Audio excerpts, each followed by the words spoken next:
Hello साथी, आज हाम्रो 220 पल्सरमा चाहिँ हल्का साउन्ड आइरहेको छ।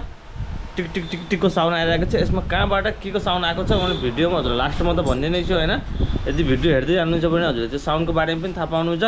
सबै साउन्ड हैन टिक टिकको साउन्ड हजुरको केम चेनबाट मात्रै आउँछ र इन्जिनबाट मात्रै आउँछ भन्ने छैन। कुनै साउन्ड हाम्रो बाहिरबाट पनि आउँछ। आज चाहिँ यसमा टिक टिक टिकको साउन्ड आइरहेको छ। एकचोटि पहिला म हजुरलाई यो बाइक स्टार्ट गरेर हजुरको यसको साउन्ड सुनाइदिन्छु है हजुरलाई। चाबी अन गरे, बाइक फुल रेसमा छ। हेरौँ यसको बाइक न्युट्रलमै छ। म सेल बाने है, साउन्ड सुन्नु है एकचोटि।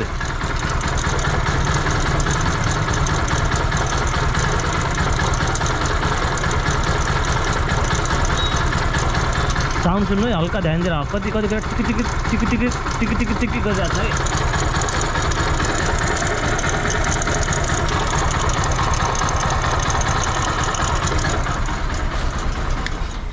हजुरले थाहा पाउनुभयो कि नै अब यसमा क्यामेराबाट चाहिँ अलिक आवाज क्लियर आउँछ कि आउँदैन थाहा भएन।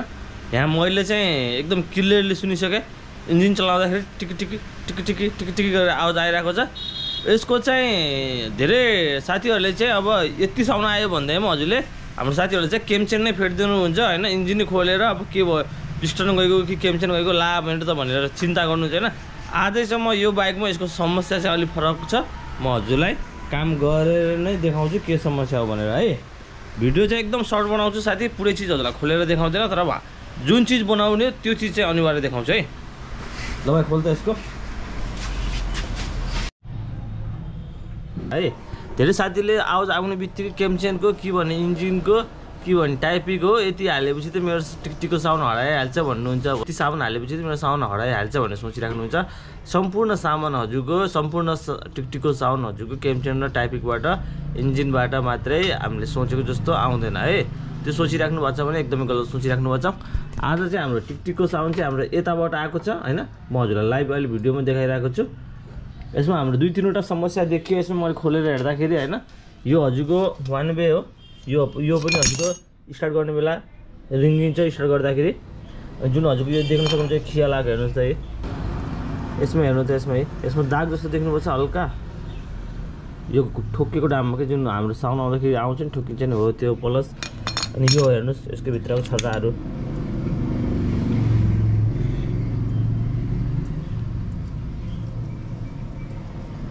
यो हजुरको छर्रा एकदम सुक्खा भइसकेको छ क्या। यो हजुरको यतातिर घुमाउँदाखेरि घुम्नुपर्ने हो नि। हेर्ने यो घुम्नुपर्ने फ्याट्टे यसरी घुम्नुपर्ने। यो छर्रा घुमिरहेछ नि। ए यो चाहिँ बडा मुस्किलले यहाँसम्म आइरहेछ, घुमिरहेछ नि। स्प्रिङहरू सब ठिकै छ यसको, कुनै पनि त्यस्तो गएको छैन। लकहरू पनि सब ठिक छ, तर एकदम जाम भएको। यो हजुरको यो 1 वे बेरिङ हजुरको लोकल हाल्यो भने चाहिँ यस्तो हुन्छ। लोकल चाहिँ यो कहिले पनि नहाल्नु होला, हाल्दाखेरि चाहिँ ओरिजिनलै हाल्नु होला है।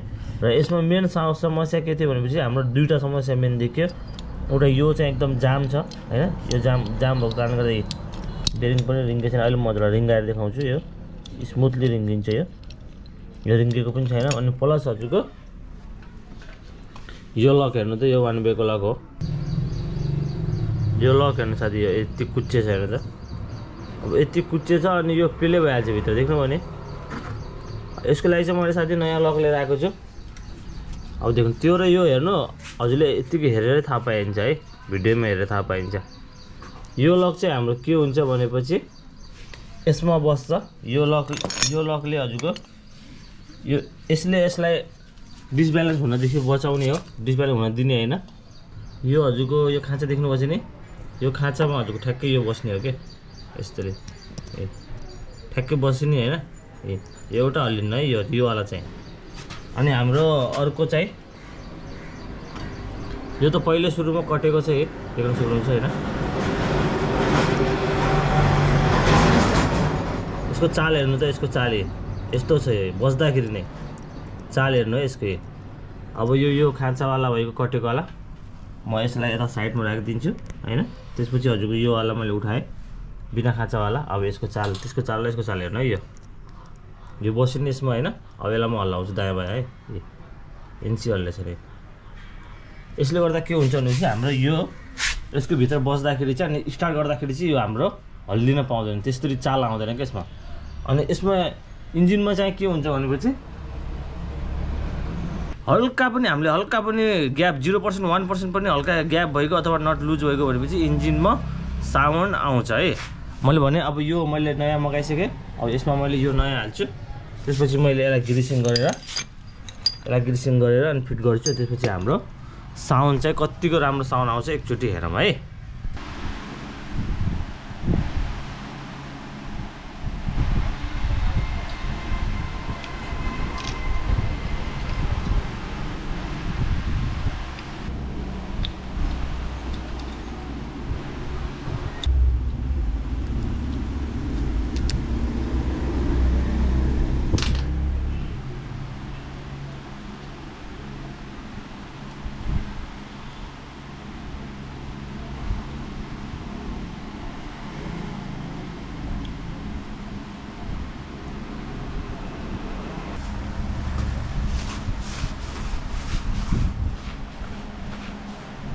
यसलाई चाहिँ कुनै सारो चिजले चाहिँ नरगड्नु होला। यसलाई सारो चिजले रगडेपछि यसमा घाउ भयो, खस्रो हुनु भएन कि यो सारो चिजले हामीले रेगमाले घोड्दियो भने खस्रो हुन्छ, यसमा झन् समस्या आउँछ है। बरु एउटा कपडाले यसलाई अलिक बेरसम्म पुस्नु होला। यसलाई जति सक्दो हामीले चिल्लो बनाउनु पर्छ है।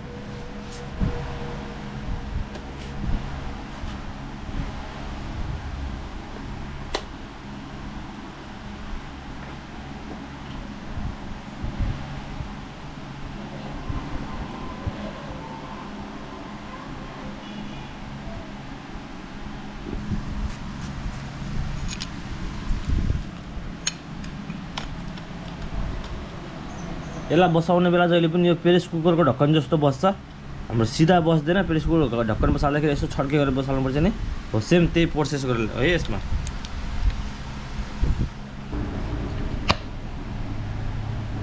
ल हेर्नु, यो फेरि हजुरको जहिले पनि एक साइड मात्रै रिङ्गिन्छ है।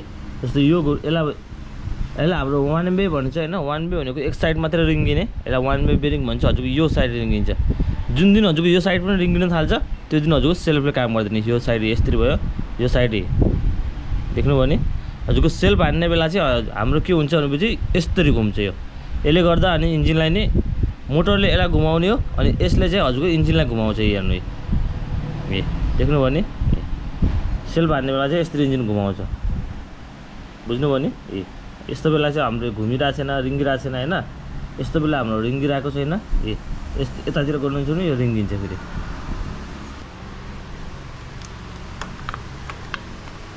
अघि मैले हजुरलाई भनेको थिएँ नि इन्जिन हो। यसले जुन यो भयो, यो हजुरको यो साइडको दाँत देख्नुभएको छ, यो हजुरको सेल्फ मोटर हो। यो सेल्फ मोटर हो। यताबाट देखाइदियो भयो अलिकति। यो हजुरको यो सेल्फ मोटरको दाँत हजुरको यताबाट आएको छ। हेर्नु यो सेल्फ मोटरको दाँत हो। सेल्फ हान्ने बेला चाहिँ हाम्रो के हुन्छ भनेपछि यसले यो सानो यसले चाहिँ यसलाई घुमाउँछ यो होइन, अनि यसले चाहिँ हाम्रो यो दाँतलाई घुमाउँछ, अनि यसले चाहिँ हजुरको यस्तरी इन्जिनलाई घुमाइदिन्छ पुरै। यो चाहिँ हाम्रो यसमा अट्याच भएर चाहिँ फिक्स भएर चाहिँ लकसँग यो हाम्रो यता साइडको यो लकसँग चाहिँ हो, यो लक र यो नटसँग हाम्रो यो चाहिँ फिक्स भएर बस्छ है। अनि यस्तरी चाहिँ हाम्रो बाइक स्टार्ट हुन्छ। र साथी म अब यसलाई फिट गर्छु। यसलाई फिट गरिसकेपछि हाम्रो साउन्ड कतिको राम्रो आउँछ त्यो पनि म हजुरलाई भिडियोमा देखाउने छु है।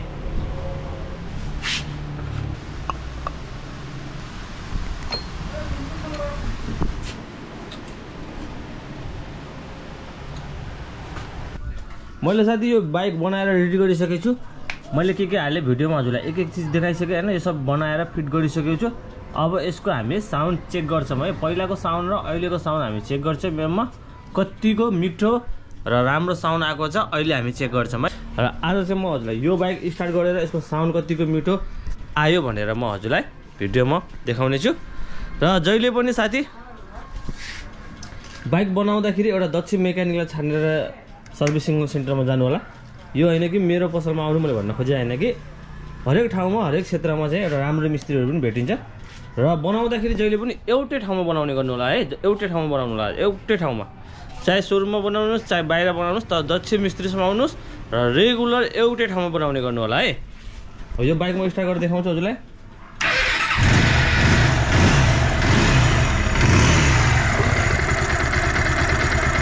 पहिला साउन्ड हजुरको एकदम अर्कै साउन्ड थियो, अहिलेको साउन्ड सुन्नु है।